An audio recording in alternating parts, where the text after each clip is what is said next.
الحمد لله نحمده ونستعينه ونستغفره ونؤمن به ونتوكل عليه ونعوذ بالله من شرور أنفسنا ومن سيئات أعمالنا من يهده الله فلا مضل له ومن يضلله فلا هادي له وأشهد أن لا إله إلا الله وحده لا شريك له وأشهد أن سيدنا ومولانا محمدا عبده ورسوله أما بعد فأعوذ بالله من الشيطان الرجيم بسم الله الرحمن الرحيم قال الله تعالى قل هل يستوي الذين يعلمون والذين لا يعلمون قال النبي صلى الله عليه وسلم فقيه واحد اشد على الشیطان من الف عابد او كما قال عليه الصلاة والسلام صدق الله المولانا العظيم وصدق رسوله النبي الكريم ونحن على ذلك لمن الشاهدين والشاكرين والحمد لله رب العالمين. محترم بزرگوں اور عزیز ساتھیوں، اللہ رب العزت نے جو آیت کریمہ میں نے آپ کے سامنے تلاوت کی ہے، اس میں جاننے والے اور نہ جاننے والے کے متعلق سوال کیا ہے. اللہ رب العزت نے یہ سوال کیا کہ کیا علم رکھنے والا اور وہ شخص جس کو کچھ بھی علم نہیں ہے، یعنی ایک وہ شخص ہے جس کو اللہ رب العزت نے اپنی طرف سے علم عطا کیا ہے، اس کو علم کی روشنی دی گئی، اس کا سینہ علم کے نور سے منور ہے، اور ایک وہ شخص ہے جس کے پاس علم کی روشنی نہیں ہے، بلکہ بالکل نرا جاہل شخص ہے. کیا یہ دونوں شخص برابر ہو سکتے ہیں؟ یہ سوال اللہ رب العزت کی طرف سے. اور ذرا سا بھی عقل رکھنے والا انسان یہ سمجھ سکتا ہے، اللہ رب العزت نے لا یستوون نہیں کہا، یعنی یہ دونوں برابر ہو سکتے ہیں نہیں کہا، بلکہ ہماری عقل پر اس کو چھوڑ دیا ہے. اور ذرا سے بھی عقل رکھنے والا انسان یہ سمجھ سکتا ہے اور یہ سوچ سکتا ہے کہ یہ دونوں برابر نہیں ہو سکتے. جواب یہی ہوگا کہ لا یستوون، دونوں برابر نہیں ہو سکتے، کیونکہ ایک شخص جس کو اللہ رب العزت نے علم عطا کیا، وہ اس کا مقام اور اس کا مرتبہ اور اس کی حیثیت دوسری ہے، اور ایک وہ شخص جس کو اللہ رب العزت نے کچھ بھی علم کا کوئی بھی درجہ عطا نہیں کیا، بالکل علم سے کوڑا ہے وہ شخص، تو وہ دونوں شخص آپس میں برابر کیسے ہو سکتے ہیں؟ یہی وجہ ہے کہ علماء نے لکھا ہے کہ اللہ رب العزت نے جب حضرت آدم علیہ السلام کو پیدا کرنے کا ارادہ فرمایا تو فرشتوں سے اللہ رب العزت نے پوچھا انی جاعل فی الارض خلیفہ، کہ میں زمین پر اپنا ایک خلیفہ بنانا چاہتا ہوں، زمین پر میں اپنا ایک نائب پیدا کرنا چاہتا ہوں، زمین میں میں ایک ایسی مخلوق کو بسانا چاہتا ہوں جو زمین پر جا کر میری خلافت کرے گی، یعنی میری خلیفہ بنے گی وہ. تو اللہ رب العزت سے فرشتوں نے کہا تھا کہ کیا آپ زمین پر ایسے لوگوں کو بسانا چاہتے ہیں، کیا زمین پر ایسے لوگوں کو خلیفہ بنانا چاہتے ہیں کہ جو دنیا میں جا کر صرف خون خرابہ کرے گی، دنیا میں جا کر صرف ایک دوسرے کی حق تلفی کرے گی، دنیا میں جا کر صرف ایک دوسرے کا خون بہائے گی. اتجعل فیہا من یفسد فیہا ویسفک الدماء، فرشتوں نے کہا آپ دنیا میں ایسے لوگوں کو بسانا چاہتے ہیں جو دنیا میں جا کر ایک دوسرے کی خون ریزیاں کریں گی، ایک دوسرے پر ظلم و ستم کریں گی، ایک دوسرے کا خون بہائیں گی. یہ فرشتوں نے اللہ رب العزت سے عرض کیا بعض لوگ یہ کہتے ہیں کہ اللہ رب العزت کے حکم کے آگے فرشتوں نے اعتراض کیا. یہ اعتراض نہیں ہے، فرشتوں کا یہ اعتراض نہیں ہے اللہ رب العزت پر کہ جب اللہ رب العزت نے حضرت آدم علیہ السلام کے متعلق فرشتوں سے پوچھا تو فرشتوں نے اس پر اعتراض کیا اس جملے کے ذریعے سے. یہ اعتراض نہیں ہے بلکہ یہ خدشہ ہے فرشتوں کا. فرشتوں نے اپنا خدشہ ظاہر کیا کہ آپ زمین پر ایسے لوگوں کو بسائیں گے جو زمین پر جا کر فساد مچائے گی، جو زمین پر جا کر خون ریزی کرے گی. آپ دوسری مخلوق کو کیوں پیدا کرنا چاہتے ہیں؟ نحن نسبح بحمدک ونقدس لک. بظاہر آپ یہ چاہتے ہیں کہ دوسری مخلوق میں پیدا کروں جو دنیا میں جا کر میری تسبیح بیان کرے، میری تعریف بیان کرے، میری پاکی بیان کرے. تو اس کام کے لیے تو ہم پہلے سے موجود ہیں. نحن نسبح بحمدک، ہم آپ کی تسبیح بھی بیان کرتے ہیں اور ہم آپ کی پاکی بھی بیان کرتے ہیں، ہم آپ کی تعریف بھی بیان کرتے ہیں. تو بظاہر آپ اس مقصد کے لیے اگر پیدا کرنا چاہتے ہیں تو ہم پہلے سے کر رہے ہیں وہ کام.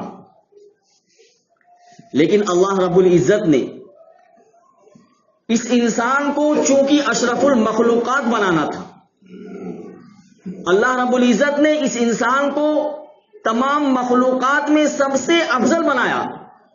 اور یہی وجہ ہے کہ اللہ رب العزت نے فرشتوں سے کہا انی اعلم ما لا تعلمون، کہ میں جس مخلوق کو جس مقصد کے لیے پیدا کرنا چاہتا ہوں وہ مجھے معلوم ہے، تم کو نہیں معلوم ہے.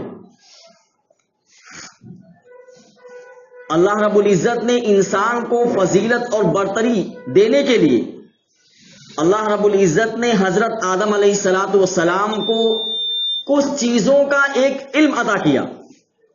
ایک خاص طریقہ کا علم اللہ رب العزت نے حضرت آدم علیہ السلام کو عطا کیا، اور تمام چیزوں کے نام اللہ رب العزت نے حضرت آدم علیہ السلام کو سکھلا دیا. کیوں؟ اس وجہ سے کہ اللہ رب العزت چاہتے ہیں کہ اس علم کے ذریعے سے یہ انسان دوسروں سے ممتاز ہو. اللہ رب العزت چاہتے ہیں کہ انسان دوسری مخلوقات سے افضل بنے. وہ علم اللہ رب العزت نے فرشتوں کو نہیں دیا. ان چیزوں کے نام اللہ رب العزت نے صرف حضرت آدم علیہ السلام کو ہی سکھلایا، تاکہ اس علم کی وجہ سے، اس علم کی فضیلت کی وجہ سے یہ دوسروں پر اپنی برتری حاصل کرے. اس لیے اللہ رب العزت نے حضرت آدم علیہ السلام کو کچھ چیزوں کا علم عطا کیا. کچھ چیزوں کے نام اللہ رب العزت نے حضرت آدم علیہ السلام کو بتا دیے، اور پھر فرشتوں کے سامنے کہا کہ ان تمام چیزوں کے نام اگر تم کو معلوم ہے تو تم بتا دو. ظاہر سی بات ہے کہ فرشتے تو ایسی مخلوق ہیں کہ جتنا اللہ رب العزت نے ان کو علم دیا ہے بس اس میں اضافہ نہیں ہو سکتا ہے، بلکہ جتنا اللہ رب العزت نے بتا دیا ہے اتنا ان کے لیے کافی ہے. اس کے آگے جاننے کی وہ لوگ کوشش بھی نہیں کرتے. فرشتوں نے یہی کہا قالوا سبحانک لا علم لنا الا ما علمتنا، آپ کی ذات بہت پاکیزہ ہے، ہم کو تو صرف اتنا ہی معلوم ہے جتنا آپ نے ہم کو سکھلایا ہے. بس اس کے آگے معلوم کرنے کی ہمارے اندر اوقات ہی نہیں، حیثیت نہیں ہے کہ ہم اسے آگے معلوم کرنے کی کوشش کریں. آپ نے جتنا ہمیں سکھلا دیا ہے ہم اتنا ہی جانتے ہیں، اس سے آگے ہم اس چیز کا نام نہیں بتا سکتے. تو حضرت آدم علیہ السلام کو اللہ رب العزت نے کہا کہ ان چیزوں کے نام کو ان فرشتوں کے سامنے بیان کرو. اللہ رب العزت نے حضرت آدم علیہ السلام کو وہ چیزیں بتلا دی تھی، سکھلا دی تھی، اس لیے حضرت آدم علیہ السلام نے ان چیزوں کے نام فرشتوں کے سامنے گنوا دیے. اور بہت سارے لوگ یہ کہتے ہیں کہ یہ شیطان جس کا نام عزازیل ہے یہ تو فرشتہ تھا، اور بہت سارے لوگ تو یہ کہتے ہیں کہ فرشتوں کا سردار تھا، بلکہ یہ کہتے ہیں کہ فرشتوں کا استاذ تھا. یہ سوال یا یہ علم رکھنا کہ شیطان جو ہے فرشتوں کا استاذ تھا، یا شیطان جو ہے ابلیس، یہ فرشتوں کا سردار یا اس کو معلم کہا جائے کہ فرشتوں کا استاد ہے، یہ لا علمی کی بنیاد پر ہے۔ یہ شیطان نہ تو فرشتوں کا سردار ہے اور نہ یہ فرشتوں کا استاد تھا۔ اللہ رب العزت نے قرآن کریم میں صاف صاف بیان کر دیا سورہ کہف کے اندر، کان من الجن، یہ شیطان نہ تو فرشتہ تھا اور نہ یہ فرشتوں کا استاد رہا، بلکہ یہ فرشتے اس کو لے کر گئے تھے، فرشتوں نے ہی اس کو سکھلایا ہے۔ یہ معلم الملائکہ نہیں بلکہ معلم الملائکہ ہے، یہ فرشتوں کا سکھلایا ہوا ہے۔ یہ فرشتوں کا استاد اور سردار کیسے ہو سکتا ہے؟ فرشتوں کے سردار تو حضرت جبریل امین ہیں، ابتدا ہی سے ہیں۔ یہ شیطان فرشتوں کا استاد اور سردار نہیں ہے۔ اس لیے اگر کسی کو یہ علم ہے کہ یہ فرشتوں کا سردار تھا تو اس کو اپنے دل سے نکال دیجئے کہ یہ فرشتوں کا سردار نہیں بلکہ یہ فرشتوں کا سکھایا ہوا ہے۔ تو اللہ رب العزت نے فضیلت، علم کی فضیلت حضرت آدم علیہ السلام کو دی۔ اس فضیلت کی بنیاد پر اللہ رب العزت نے انسان کو تمام مخلوقات میں سب سے افضل پیدا کیا ہے۔ دیکھیے، عبادت اور علم اگر دونوں چیزیں مل جائیں تو نور علی نور ہے، لیکن اگر صرف عبادت ہی عبادت ہے، اس میں علم کا کہیں بھی شائبہ نہیں ہے۔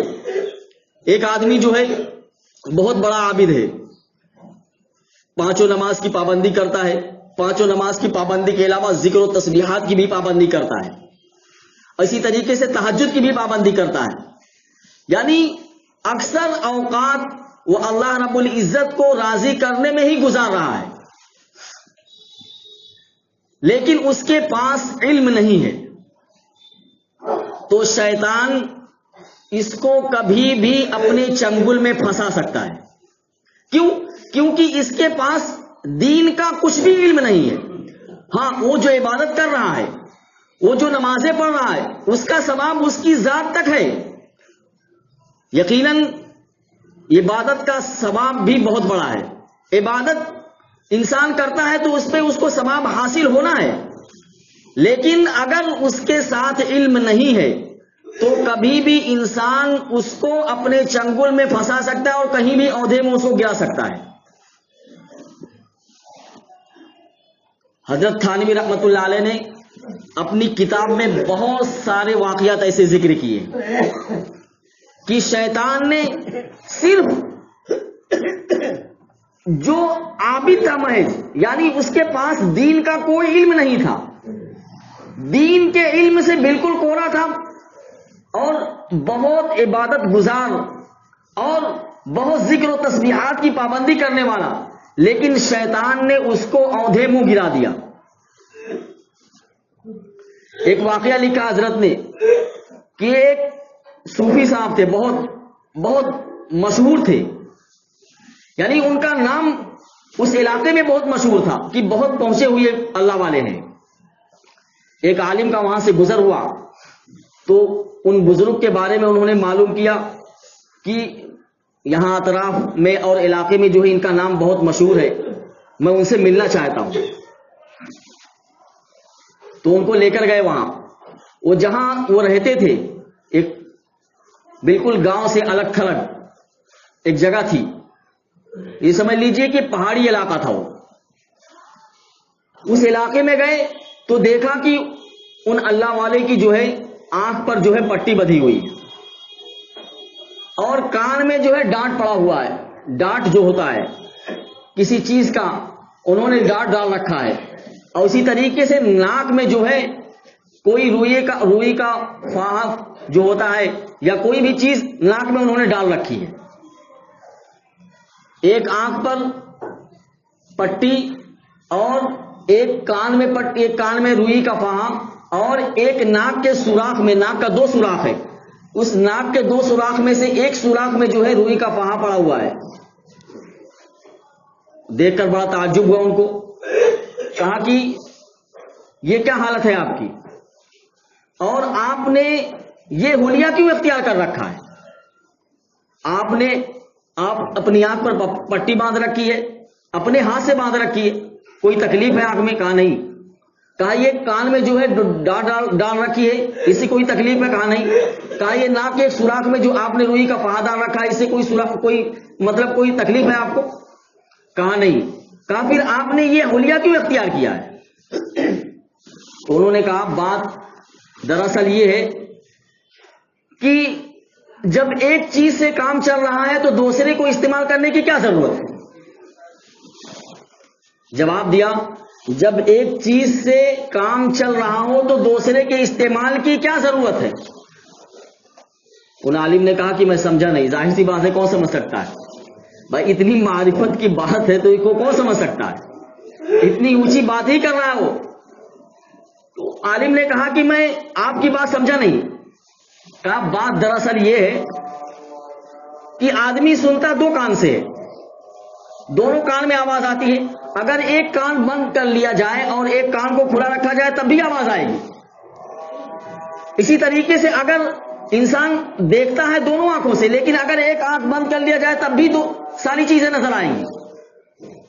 انسان سونگھتا ہے اپنے ناک کے دونوں سوراخ سے، لیکن اگر ایک سوراخ بند ہو اور دوسرا کھلا ہو تب بھی خوشبو اور بدبو کا پتہ تو چلے گا ہی۔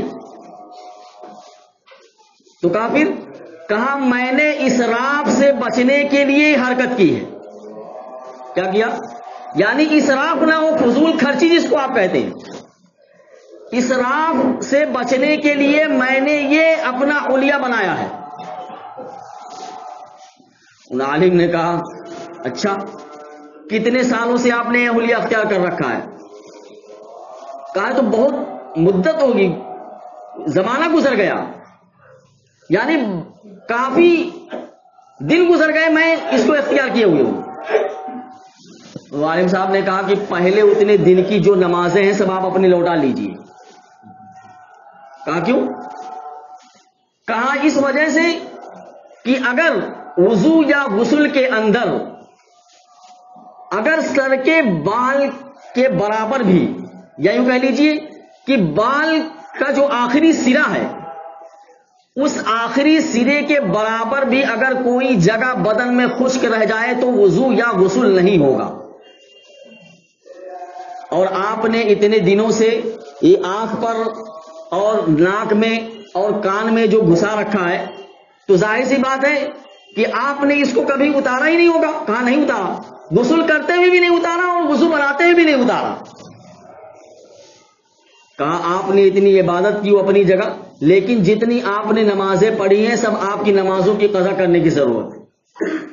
ایک بھی نماز جب سے آپ نے اس کو استعمال کیا اس وقت سے لے کر اب تک کوئی بھی نماز آپ کی نہیں ہوئی، کیونکہ جب آپ کا وضو نہیں ہوا، آپ کا غسل نہیں ہوا تو آپ کی نماز کیسے ہوگی؟ انہوں نے کہا اللہ اکبر، میں تو اسراف سے بچنے کے لیے کر رہا تھا، لیکن مجھے علم نہیں تھا کہ اس کی وجہ سے میرا وضو بھی نہیں ہوگا، غسل بھی نہیں ہوگا۔ تو بتائیے، اگر علم ہوتا، بہت بڑے عابد تھے، بہت بڑے مشہور، اس علاقے میں بہت مشہور تھے، لیکن چونکہ علم نہ ہونے کی وجہ سے شیطان نے ان کو اس دھوکے میں ڈال رکھا تھا۔ اگر علم ہوتا تو پھر وہ ایسی حرکت نہیں کرتے۔ اور دوسری جگہ حضرت تھانوی رحمۃ اللہ علیہ نے ایک صوفی کا واقعہ لکھا ہے کہ بہت پہنچے ہوئے مانے ہوئے بزرگ تھے وہ، لیکن علم نام کی کوئی بھی چیز ان کے پاس نہیں تھی۔ آدمی عبادت کرتا ہے، بہت اچھی بات ہے، لیکن عبادت سے صرف اس کی ذات کو ہی فائدہ پہنچ سکتا ہے۔ بھائی ایک آدمی عابد ہے، تہجد پڑھ رہا ہے، 5 وقت کی نماز پڑھ رہا ہے، تلاوت کر رہا ہے، تسبیح کے پابند ہے، تو اس تسبیح اور تلاوت اور تہجد کے پابندی سے اس کی ذات کو تو فائدہ ہو سکتا ہے، لیکن اس کے بازو والے کو یا اس کے پڑوسی کو اس کی ذات سے کوئی فائدہ نہیں ہوگا۔ یہ اپنی اس کا فائدہ نماز کا اس کی ذات کی حد تک ہی محدود رہے گا۔ تو بہت بزرگ آدمی تھے وہ، لیکن علم سے بالکل کورے تھے، نابلد تھے، علم نام کی کوئی چیز نہیں تھی ان کے پاس، یعنی شریعت کا علم کوئی بھی ان کے پاس نہیں تھا۔ تو دیکھا کچھ نوجوانوں نے، نوجوان بھی کچھ ایسے ہوتے ہیں جو بہت شریر قسم کے ہوتے ہیں، تو کہا یہ تو بزرگ جو ہے یہ بہت اپنے آپ کو اللہ والے بنتے ہیں، چلو ان کو تھوڑا سا بیوقوف بنایا جائے۔ تو کچھ شریر بچے مل کے جو ہے کہا ٹھیک ہے، رات میں جب یہ تہجد کے لیے اٹھیں گے تو ان کے پترے پہ جا کر چھپر پہ چڑھ جائیں گے ہم لوگ، اور چڑھ کر وہیں سے کچھ آواز نکالیں گے۔ یہ اپنے مکان میں جو ہے تہجد کے لیے جب اٹھے رات میں تو یہ لوگ لگے ہوئے تھے، اور چھپر پہ جا کر پترے پہ جا کر جو ہے پترے کو زور زور سے کھٹکھٹایا، تو انہوں نے کہا کون ہے اوپر؟ تو جو شریر بچہ تھا اس میں سے کہہ رہا میں اخی جبریل ہوں، یعنی میں جبریل علیہ الصلوۃ والسلام ہوں۔ کہا جبریل اور میرے گھر پہ؟ بہت خوش نصیب انسان ہوں میں تو۔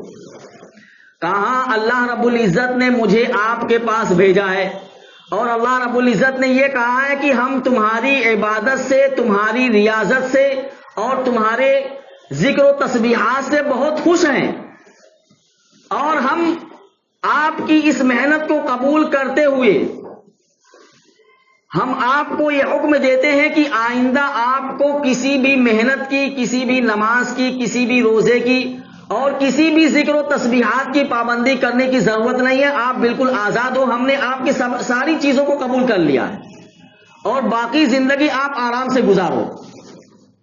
کہا یہ اللہ رب العزت کا پیغام ہے؟ کہا ہاں یہ اللہ رب العزت کا پیغام ہے۔ بیچارے تہجد پڑھنے کے لیے جا رہے تھے، مولانا نے لکھا ہے کہ وہ تہجد پڑھنے کے بجائے بستر پر جا کر لیٹ گئے کہ اب تو اللہ تعالیٰ کی طرف سے چھٹی مل گئی ہے، اب تو میں نماز بھی نہیں پڑھوں گا، ذکر و تسبیحات کا بھی پابند نہیں ہوں گا اور کچھ بھی نہیں کروں گا۔ کچھ دن گزر گئے تو مسجد والے جو تھے پرانے ساتھی، انہوں نے دیکھا کہ صوفی صاحب نماز میں تشریف نہیں لا رہے، تو ایک دن اتفاق سے صوفی صاحب کا گزر مسجد کے پاس سے ہوا، تو لوگوں نے پوچھا کہ آپ تو مسجد کے ٹاٹ اور پیبند، یعنی ان کو مسجد کا ٹاٹ اور پیبند کہا جاتا تھا کہ اتنا مسجد میں اپنے وقت کو گزارا کرتے تھے کہ مسجد کے ٹاٹ اور پیبند تھے، اور آپ اتنے دنوں سے کہیں سفر میں گئے ہوئے تھے، کہا نماز میں نہیں آ رہے تھے۔ تو انہوں نے کہا بات دراصل یہ ہے کہ میں اس کو سب کے سامنے نہیں بتا سکتا ہوں، میں آپ لوگ تھوڑا قریب آئیے پھر میں آپ کو اس کے مطلب دھیرے سے بتاؤں گا۔ آپ مسجد کے مصلی جو ہے قریب آ گئے، کہا کیا بات ہے؟ کہا بات یہ ہے کہ اخی جبریل جو ہے میرے گھر تشریف لائے تھے، اور انہوں نے کہا کہ اللہ رب العزت نے یہ پیغام آپ کے پاس بھیجوایا ہے کہ تمہاری عبادت سے، تمہاری ریاضت سے، تمہارے نمازوں کی پابندی سے میں نے تمہاری نمازیں قبول کر لی ہیں، پچھلی نمازیں قبول کر لی ہیں اور اگلی معاف کر دی ہیں، اور باقی تم کو اب کوئی عبادت کرنے کی ضرورت نہیں ہے، اس لیے میں نے نماز پڑھنا چھوڑ دیا۔ ان مسلیوں میں سے وہ بچہ بھی تھا جس نے یہ حرکت کی تھی، بہت زور سے ہنسا ہو، تو مسلی لوگ سمجھ گئے کہ لگتا ہے کہ یہی جو ہے اخی جبریل یہی ہے، اسی نے یہ حرکت کی ہوگی۔ تو دیکھیے اگر علم ہوتا اس کے پاس تو یہ سمجھ جاتا کہ یہ شیطانی حرکت ہے یا کسی نے میرے ساتھ مذاق کیا ہے، لیکن علم نہ ہونے کی بنا پر اس نے اپنی نمازوں کو بھی چھوڑ دیا، اور اس کے بالمقابل اگر علم ہے اس کے پاس تو شیطان اس کو کبھی بھی اونھے منہ نہیں گرا سکتا ہے۔ پیران پیر شیخ عبد القادر جیلانی رحمت اللہ علیہ، نام سنا ہے نا، بہت پائے کے بزرگ ہیں، بلکہ ان کو پیران پیر ہی کہا جاتا ہے، غوث اعظم جن کا لقب ہے، جن کو آپ غوث اعظم کہتے ہیں۔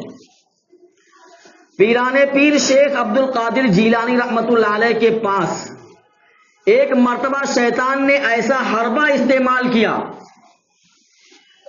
کہ اگر عام آدمی کے سامنے وہ حربہ استعمال کر دیا جائے تو وہ شیطان کے چنگل میں آنے سے نہیں بچ سکتا ہے۔ ایک مرتبہ تہجد کے وقت جب آپ تہجد کی نماز کے لیے کھڑے ہوئے تو دیکھا گھر میں جو ہے ایک روشنی ہو رہی ہے، ایک نور گھر کے اندر چمک رہا ہے، جیسے لائٹ چمک رہی ایسے انہوں نے دیکھا کہ چھت کے اوپر ایک روشنی ہے، ایک نور ہے، اور اس نور کے اندر سے آواز آ رہی ہے۔ ابھی تہجد کی نماز کے لیے اٹھے تھے، تہجد پڑھنے جا رہے تھے، تو اس میں سے آواز ان کو سنائی دی۔ کیا آواز تھی؟ کہا کہ شیخ ہم نے تمہاری زندگی کی ساری ریاستوں کو قبول کر لیا ہے، ہم نے تمہاری زندگی کی ساری محنت کو، ساری عبادت کو قبول کر لیا ہے، تم نے بہت مجاہدہ کیا ہے، تمہارے سارے مجاہدے کو ہم نے قبول کر لیا ہے، اب آئندہ جو ہے تم کو کسی بھی مجاہدے کی ضرورت نہیں ہے، میں اللہ تمہاری ساری عبادت کو قبول کرتے ہوئے تم کو آئندہ عبادت سے آزاد کرتا ہوں۔ شیخ عبد القادر جیلانی رحمت اللہ علیہ کوئی معمولی شخصیت نہیں ہے، علم بہت بڑا ہے ان کا، علم میں بھی بہت اعلیٰ مقام رکھتے ہیں وہ۔ انہوں نے جب آواز سنی تو کہا اعوذ باللہ من الشیطان الرجیم، جیسے انہوں نے کہا اعوذ باللہ من الشیطان الرجیم، روشنی غائب، جو نور نظر آ رہا تھا وہ نور فوراً غائب ہو گیا، اور چھت کے اوپر دیکھا آپ نے تو شیطان نے کہا کہ آپ کو کیسے پتا چلا کہ میں شیطان ہوں؟ کہا میں وہ بعد میں بتاؤں گا، لیکن شیطان نے جانے سے پہلے جب وہ نور روشنی جو تھی وہ غائب ہوئی تو اس کے غائب ہونے کے بعد ہی شیطان نے لکھا ہے کہ ایک دوسرا حربہ شیخ عبد القادر جیلانی رحمت اللہ علیہ کو گمراہ کرنے کے لیے ایک دوسرا حربہ اس نے استعمال کیا، اور وہ حربہ ایسا تھا کہ وہ پہلے حربے سے بھی زیادہ خطرناک تھا۔ کیا کیا اس نے کہا کہ شیخ اللہ رب العزت نے آپ کو اتنا علم عطا کیا ہے، آج تو آپ اپنے علم کی وجہ سے مجھ سے بچ گئے، اگر اللہ رب العزت نے آپ کو علم نہ عطا کیا ہوتا اور آپ کے پاس علم نہ ہوتا تو آج آپ میرے چنگل سے نہیں بچ سکتے تھے، آپ کے علم نے مجھ سے بچا لیا ہے آپ کو۔ شیخ عبد القادر جیلانی رحمت اللہ علیہ نے کہا کہ یہ تو بہت خطرناک حربہ استعمال کر رہا ہے۔ شیخ عبد القادر جیلانی رحمت اللہ علیہ نے کہا کہ نہیں، میرے علم نے مجھے نہیں بچایا بلکہ مجھ کو میرے رب نے اور میرے رب کے فضل نے تو تیرے چنگل سے مجھ کو بچایا، علم نے نہیں بچایا۔ اگر کہہ دیتے علم نے بچایا تو پھر اللہ رب العزت کی ذات سے جو ان کا خاص تعلق تھا وہ تعلق ٹوٹ جاتا، اس لیے شیطان نے ایک باریک حربہ استعمال کیا کہ اگر یہ کہہ دے کہ ہاں میں اپنے علم کی بنا پر تجھ سے بچ گیا ہوں۔ شیخ عبد القادر جیلانی رحمت اللہ علیہ سے جاتے جاتے شیطان نے کہا کہ شیخ میں نے یہ حربہ کئی لوگوں پر استعمال کیا ہے، جو حربہ میں آج آپ کے ساتھ استعمال کر رہا تھا نا، یہ حربہ میں نے کئی عابدوں کے اوپر استعمال کیا ہے، وہ سارے کے سارے اس میں سے بہت سے تو ایسے ہیں جو پہلے ہی حربے میں چت ہو جاتے ہیں، پہلے ہی حربے میں اس روشنی کو دیکھ کر وہ بالکل مطمئن ہو جاتے ہیں اور نماز روزہ عبادت سب چھوڑ دیتے ہیں، لیکن آپ نے میرے پہلے حربے کو بھی ناکام کر دیا اور دوسرے حربے کو بھی ناکام کر دیا۔ شیخ عبد القادر جیلانی رحمت اللہ علیہ نے کہا سن، جب تو نے مجھے پہلی مرتبہ روشنی کے اندر سے آواز دی تھی تو میں سوچ میں پڑ گیا کہ جب اللہ کے رسول جن کو اللہ رب العزت اتنا چاہتے ہیں اور وہ اللہ رب العزت کے اتنے قریبی ہیں، جب ان سے نماز معاف نہیں ہو سکتی ہے تو مجھ سے کیسے نماز معاف ہو سکتی ہے؟ جب آقا کے غلاموں سے نماز نہیں معاف ہو سکتی ہے تو میں تو اپنے آقا کے غلاموں کا غلام ہوں، مجھ سے نماز کیسے معاف ہو سکتی ہے؟ میرے آقا تو مرض الوفات میں 2 آدمیوں کے سہارے ٹیک لگا کر پیر مبارک زمین پر نہیں ٹک رہا ہے برابر، لیکن 2 آدمیوں کے سہارے سے مسجد تشریف لاتے ہیں اور ابو بکر صدیق رضی اللہ عنہ کے پیچھے نماز ادا کرتے ہیں۔ اتنی بیماری کی حالت میں جو اللہ کے رسول سے اللہ نے نماز کو معاف نہیں کروایا تو مجھ سے کیسے نماز معاف ہو سکتی ہے؟ یہ تو علم کی بات ہے دوست۔ لیکن آج دیکھیے کتنے پیر آپ کو ایسے مل جائیں گے جو نماز 5 وقت کی تو پڑھنا درکنار، جمعہ کی نماز بھی نہیں پڑھتے ہیں، اور لوگوں کی زبان پہ بہت مشہور ہے، بہت پہنچے ہوئے پیر ہیں، بہت پہنچے ہوئے پیر ہیں، اور بہت پائے درجے کے، بہت اعلیٰ درجے کے پیر ہیں۔ بتائیے آپ ان کو پیر کیسے کہتے ہیں؟ ارے کیسے آپ کا دل گوارا کر رہا ہے کہ جو نماز کا پابند نہ ہو، جو سنت کا پابند نہ ہو، آپ اس کو پیر کہیں؟ آپ دکان پر جاتے ہیں، 10 روپے کا سودا لیتے ہیں، تو 10 روپے کا سودا لینے کے باوجود بھی آپ دکاندار سے بحث کرتے ہیں۔ کیا بحث کرتے ہیں؟ ارے نہیں، اتنے میں دے۔ اور اگر اس نے 1 روپیہ زیادہ آپ سے لے لیا تو آپ کی عزت پر حرف آ جاتا ہے، اور سوچتے ہیں کہ اس نے مجھے بیوقوف بنا دیا، مجھ سے 1 روپیہ زیادہ لے لیا۔ لیکن آپ کے ایمان کا سودا وہ پیر کر رہا ہے، آپ کی زندگی، آپ کے دل پر کوئی اثر نہیں ہو رہا۔ جو پیر نماز کا پابند نہیں، آپ اس کو پہنچا ہوا بزرگ سمجھتے ہو، سنت کا پابند نہیں ہے، آپ اس کو اعلیٰ درجے کا پیر سمجھتے ہو، تو بتائیے آپ اپنے ایمان کا سودا کر رہے ہو یا نہیں کر رہے ہو؟ آپ اپنے ایمان کو کہاں لے جا کر پہنچا رہے ہو؟ یاد رکھیے، کوئی بھی پیر اس وقت تک پیر نہیں ہو سکتا ہے، کوئی بھی بزرگ اس وقت تک بزرگ نہیں ہو سکتا ہے جب تک وہ سنتوں کا پابند نہ ہو۔ میرے نبی صلی اللہ علیہ وسلم سے بڑا محبوب کون ہو سکتا ہے؟ اللہ کا۔ لیکن آپ صلی اللہ علیہ وسلم بالکل نماز کے پابند، سنتوں کے پابند، جو آپ صلی اللہ علیہ وسلم کی نقالی نہ کرے وہ کبھی بھی اصلی پیر نہیں ہو سکتا ہے۔ دیکھیے دوستو، آج کے دور میں بہت سارے لوگ آپ کو ایسے مل جائیں گے جو یہ کہہ کر آپ کو گمراہ کریں گے کہ میں جو ہے بہت پہنچا ہوا ہوں، لیکن اگر آپ ان کی زندگی کو دیکھیں گے، آپ خود ہی اپنے دل سے سوچئے نا، اللہ رب العزت نے آپ کو دماغ دیا ہے، اللہ رب العزت نے آپ کو صحیح سمجھ دی ہے، آپ خود فیصلہ کیجئے کہ یہ اصلی پیر ہے یا جعلی پیر ہے۔ نہیں سمجھ سکتے؟ ارے دکان پر جا کے سودا لیتے ہیں، اس سے بحث کرتے ہیں نا، بھائی 1 روپیہ زیادہ لے لیا تو مجھ کو بیوقوف بنا دیا، اور پوری زندگی آپ کو بیوقوف بنا رہا، آپ کے ایمان کا سودا کر رہا ہے، آپ کے دل پر کوئی حرف نہیں آ رہا، آپ کے دل پر کوئی اثر نہیں ہو رہا۔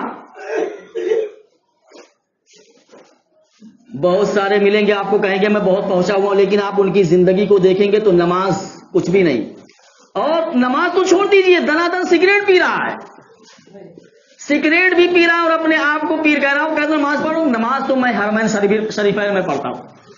کہاں پڑھتا ہوں؟ ارے یہ جگہ تو تمہارے لوگوں کے لیے ہے، میرے لیے جگہ تو حرمین شریفین ہے، میں وہاں جا کر نماز پڑھتا ہوں۔ کیسا پیر ہے بھائی؟ نماز کا پابند نہیں ہے تو، اور تو اپنے آپ کو پیر کہہ رہا ہے۔ وقت زیادہ ہو جائے گا، ورنہ میں اپنے اکابر دیوبند کا واقعہ بیان کرتا ہوں، مختصر سا بیان کر دیتا ہوں۔ مولانا یوسف بن نوری رحمۃ اللہ علیہ، انہوں نے معارف السنن کتاب لکھی ہے ترمذی شریف کی، عربی زبان میں بہت ہی مشہور شرح ہے، عربی زبان کی بہت مشہور ہے، اور تمام مدارس میں بالکل طلبہ اس کو اپنی جان سے لگا کر رکھتے ہیں۔ ان کے ایک والد صاحب تھے، بہت سیدھے سادے تھے، لیکن مولانا یوسف بن نوری رحمۃ اللہ علیہ جو ہے بہت تیز ترار تھے۔ ان کے یہاں ایک پیر صاحب آیا کرتے تھے ان کے والد صاحب کے پاس مدرسے میں، تو پیر صاحب جو ہے نماز نہیں پڑھتے تھے۔ جب ان سے کہا جائے کہ نماز پڑھو تو کہتے ہیں میں نماز تو مدینے میں پڑھتا ہوں۔ کہا یہ جگہ تو تم لوگوں کے لیے ہے نماز پڑھنے کے لیے، تو میری جگہ مدینے میں ہے، میں وہیں جا کر نماز پڑھ کے آتا ہوں۔ تو مولانا یوسف صاحب رحمۃ اللہ علیہ انہوں نے کہا کہ ٹھیک ہے، میں اس کو سبق سکھاؤں گا، اور میں اس کو جو ہے اس طریقے سے سبق دوں گا کہ یہ سارے لوگوں کے سامنے اپنی توبہ کرے ہو۔ ایک دن اتفاق سے جو ہے لوگوں نے ان سے کہا کہ چلو نماز پڑھنے کے لیے، تو وہ کہا کہ میں نماز نہیں پڑھتا ہوں، میں مدینے میں نماز پڑھ کے آؤں گا۔ مولانا یوسف صاحب رحمۃ اللہ علیہ جو ہے اس طاق میں لگے ہوئے تھے کہ کس طریقے سے میں اس کو سبق سکھاؤں۔ ایک دن اتفاق سے جو ہے وہ ٹوائلٹ کے اندر گئے، تو باہر سے لاک کر دیا، پیر صاحب کو لاک کر دیا۔ اب جب ٹوائلٹ سے فارغ ہو گئے ہو تو دروازہ کھول رہے، کھول ہی نہیں رہا، آواز لگا رہے کھولیے۔ اب سب لوگ اکٹھا ہو گئے، کہہ رہے بھائی کھولیے، تو کوئی آواز نہیں نکال رہا، پھر زور زور سے چلانا شروع کیے۔ تو مولانا یوسف صاحب نے کہا بھائی آپ تو مدینے میں نماز پڑھتے ہیں نا، آپ مدینے میں جا کر نماز پڑھتے ہیں تو آپ اس بات پر بھی قادر ہوں گے، آپ کو اتنی قدرت حاصل ہوگی کہ آپ خود بخود بیت الخلا سے باہر بھی آ جائیں۔ بھائی جب آپ یہاں سے مدینہ جا سکتے ہیں تو ٹوائلٹ سے باہر نہیں آ سکتے ہیں کیا؟ تو پیر صاحب نے کہا ایسا ہے، بہت ساری باتیں انہوں نے سنا دی اور کہا کہ میں باہر آ جاؤں گا تو ایسا کر دوں گا، ویسا کر دوں گا، ویسا کر دوں گا۔ تو مولانا نے کہا جب تم بیت الخلا سے باہر آؤ گے تب تو وہ کام کرو گے جو کہہ رہے ہو، پہلے تم تو بیت الخلا سے باہر تو آؤ۔ انہوں نے کہا اچھا ٹھیک ہے۔ جب وہ عاجز ہو گیا کہ اب مجھے نہیں کھولیں گے تو کہا ٹھیک ہے مجھے نکالو۔ کہا نہیں، پہلے آپ وہیں ٹوائلٹ میں رہتے ہوئے لوگوں کو بتاؤ یہاں لوگ جمع ہیں کہ اب تک تم نے جو نمازیں نہیں پڑھی ہیں تم یہ وعدہ کرو کہ میں نماز پڑھوں گا، اور تم نے اب تک جو لوگوں کو گمراہ کیا ہے اور کہا ہے کہ میں مدینہ کے اندر نماز پڑھنے جاتا تھا، یہ بولو کہ میں سری جھوٹ بول رہا تھا، میں تم لوگوں کو جھوٹ بول کر گمراہ کر رہا تھا، اس لیے جب تک تم یہ نہیں بولو گے میں دروازہ نہیں کھولوں گا۔ تو انہوں نے مجبوری میں وہ سب کہا اور کہا کہ سب کے سامنے توبہ کرو کہ میں اس ٹوائلٹ کے اندر رہتے ہوئے اپنی آئندہ زندگی کے بارے میں توبہ کرتا ہوں کہ کبھی بھی لوگوں کو اس بارے میں لوگوں کے ایمان سے نہیں کھیلوں گا۔ وہ سب چیزیں انہوں نے کہی اور اس کے بعد بیت الخلا کا دروازہ کھولا۔ پھر بعد میں پتہ چلا کہ وہ اس کے بعد دوبارہ آئے ہی نہیں وہ۔ تو دیکھیے دوستو، ایسے بھی لوگ ہیں دنیا میں۔ اللہ رب العزت نے ہم کو عقل سلیم عطا کیا ہے، ہم کو سوچنے سمجھنے والا دل دیا ہے، ہم خود ہی فیصلہ کر سکتے ہیں کہ جو سنت کا پابند نہ ہو وہ بھلا کیسے ہم کو ایمان کے راہ پر ڈالے گا۔ ایمان کوئی معمولی چیز تھوڑی نہ ہے کہ آپ اس کا ذرا سی چیز پر سودا کر لیں۔ جب ایمان ہمارا اتنا کمزور ہے کہ بتائیے ہم ایک جعلی پیر کے بہکاوے میں آ سکتے ہیں، تو اتنا کمزور ایمان ہم کو جنت تک کیسے لے جائے گا؟ یہ ایمان اتنا کمزور ہے تو ہم کو جنت تک پہنچانے کے بجائے ہم کو جہنم کے گڑھے تک لے کر چلا جائے گا۔ اس لیے دوستو علم حاصل کرو، شریعت کے علم کو سیکھو۔ بہت سارے لوگ ہوتے کہتے فرصت ہی نہیں ملتی ہم کو علم سیکھنے۔ جب تک شریعت کا علم آپ کو نہیں ہوگا تب تک آپ جو ہے دین پر صحیح معنی میں عمل نہیں کر سکتے۔ اگر شریعت کا علم صحیح طریقے پر ہے آپ کو، آپ اپنی زندگی کو خود محسوس کریں گے اور دیکھیں گے کہ بہت ساری بدعات کو، بہت ساری خرافات کو خود آپ جان جائیں گے۔ لیکن شرط یہ ہے کہ پہلے اس دین کو تو حاصل کرو آپ۔ اللہ رب العزت مجھے بھی اور آپ کو عمل کرنے کی توفیق عطا فرمائے۔ وآخر الدعوانا الحمدللہ رب العالمین۔